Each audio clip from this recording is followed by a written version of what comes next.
In the first part of this video, we've seen the extensive collection of jewels of the royal family. Now, let's continue exploring the different crowns, tiaras, and many more.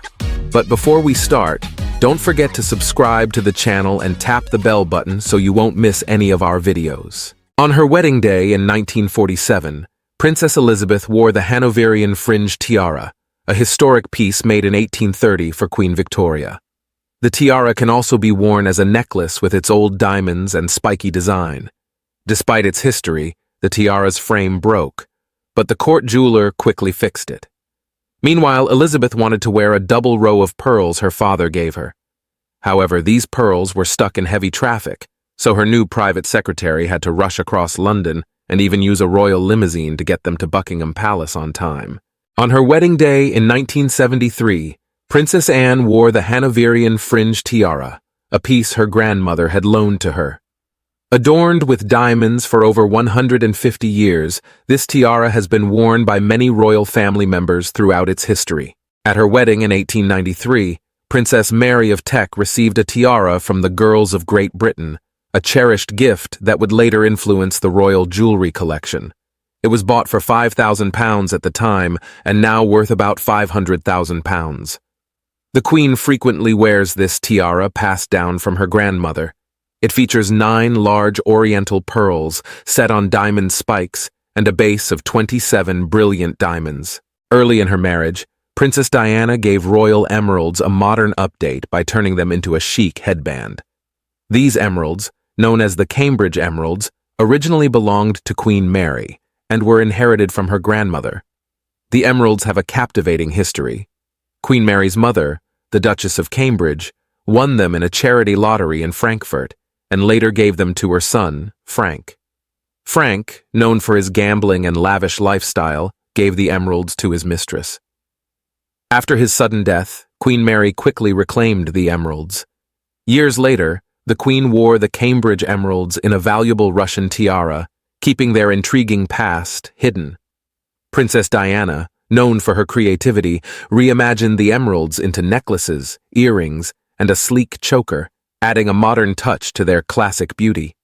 In 1911, King George V and Queen Mary were crowned Emperor and Empress of India, showcasing a dazzling array of Indian jewels. Queen Mary combined these jewels with the Cambridge emeralds to create a stunning parure valued at around £2 million today. A unique crown was made for King George V, featuring emeralds, sapphires, rubies, and over 6,000 diamonds from India. This crown was crafted for the Delhi Durbar, the first British coronation held in India.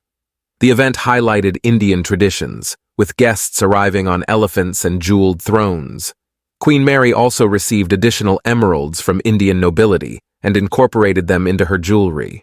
In the early 1900s, Tsar Nicholas II and King George V often spent time together. However, the Russian Revolution in 1918 changed everything, leading to the murder of the Tsar and his family. Russian royals fled to Europe with their jewels, and many had to sell them to survive. Queen Mary helped by acquiring several of these jewels, though it's unclear if she paid their full value. Among her acquisitions was the Grand Duchess Vladimir tiara, which she inherited in 1951. With 15 diamond circles and interchangeable pearls, this tiara is worth about £2 million. She also bought a sapphire brooch with diamonds and a pearl drop. In 1929, Queen Mary bought a diamond choker necklace from the Dowager Empress Marie of Russia. The collapse of the Russian royal family fueled Queen Mary's fascination with jewelry. When she passed away in 1953, she left her collection to her children and grandchildren. Her fourth son, George, Duke of Kent, married Princess Marina, the granddaughter of Grand Duchess Vladimir. The Duke's family received precious Russian jewels, including a distinctive Russian tiara Princess Michael of Kent inherited from her mother-in-law. Queen Mary's third son, Henry, Duke of Gloucester, and his family received a stunning diamond tiara that once belonged to the Dowager Empress Marie of Russia. The Duchess of Gloucester wears this tiara for official events and is also seen wearing other diamonds and pearls passed down from Russian relatives. The Russian kokoshnik fringe tiara, adorned with 488 diamonds on 61 platinum bars and styled like a peasant headdress, was a gift to Princess Alexandra for her silver wedding anniversary in 1888. A similar tiara was worn by Alexandra, the Tsarina of Russia. Alexandra was photographed in it during the anniversary at Marlborough House, along with floret earrings featuring large central diamonds. Queen Mary later inherited this tiara and passed it on to the Queen, who wears it at formal events with visiting heads of state. In 1995, during her state visit to Russia, the Queen faced a delicate choice of jewels. To avoid any offense, she chose to wear the sapphire and diamond set given to her by her father, rather than the Russian jewels with a complex history. Inspired by a Russian lover's bow knot tiara, Queen Mary had a similar design created featuring 19 diamond arches and drops of oriental pearls, with a bow knot of diamonds and pearl spikes. She inherited this tiara from her grandmother and later gifted it to Princess Diana as a wedding present. Queen Mary often attended royal gatherings during her travels through Germany and Russia, where she admired various jewels, including the bow knot design. She had this tiara made before World War I, using pearls she had received as a wedding gift. Though the Queen rarely wore it, the tiara became a significant part of Princess Diana's collection. Diana made it a key element of her image, creating some of the most memorable and dramatic photographs of her. The lover's knot tiara remains a cherished piece of her legacy. In 1843, Queen Victoria chose Gerard as the crown jeweler. Many royal jewels, including those given to Princess Alexandra by King Edward VII in 1863, were crafted by Gerard. The necklace features diamond clusters with pearl centers, and the matching earrings are now owned by the Queen, while the Queen Mother kept the diamond brooch. Queen Elizabeth, the Queen Mother, often wore this necklace after her husband became king in 1936. Gerard continues to care for the Queen's jewels, including Princess Diana's sapphire and diamond engagement ring, which Prince Charles bought for £28,000 and is now worn by Prince William. In 1936, King Edward VIII abdicated to marry Wallis Simpson, creating a royal crisis. Wallis received a stunning emerald engagement ring from Cartier, costing £10,000, about $500,000 today. The Duke of Windsor gifted her many jewels, including raw stones from India. After his death, Wallis's collection was sold for £27 million at a 1987 Geneva auction. Her ruby necklace alone fetched over £1.5 million. Notable buyers included Calvin Klein, Aaron Spelling, and Elizabeth Taylor. Some jewels returned to royalty, such as Cartier's Panther earrings, which were given to Princess Michael of Kent. At Princess Margaret's wedding in 1960, her tiara was a unique choice. Instead of being a family heirloom, the royal family purchased it from Sotheby's for £5,500 from Lord Baltimore. The tiara had a distinctive design, quite different from the traditional Hanoverian tiara. Princess Margaret's modern hairstyle, known as the chrysanthemum cut, was complemented by the tiara. To give the tiara more impact and blend with her hairstyle, she also wore a hairpiece.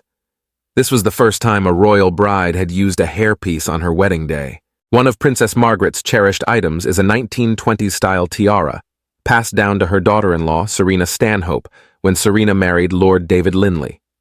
Serena chose this classic tiara for her wedding, adding elegance and a nod to tradition.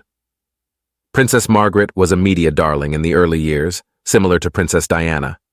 When Diana visited Australia in 1983, she wore a diamond necklace lent by the Queen, a gift from King Faisal of Saudi Arabia.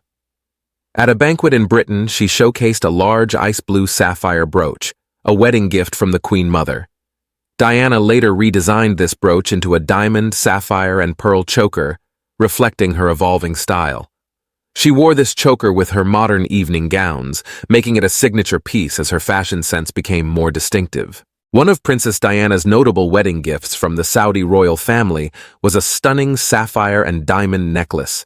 She transformed it into a choker and headband, adding a modern twist to her look. During a 1986 visit to Germany, she wore a contemporary diamond set from the Sultan of Oman, valuing £1 million. Princess Diana was known for experimenting with both classic and costume jewelry. She wore pieces from simple French glass earrings to a jeweled snake necklace. Although she preferred fine jewelry, she also used costume pieces for fun. Her use of pearls, both real and faux, became a signature part of her style. The crown jewels of England are kept in the Tower of London and are priceless. They represent many years of English history and have been used by kings and queens since the 17th century. The Queen's personal jewelry is also incredibly valuable.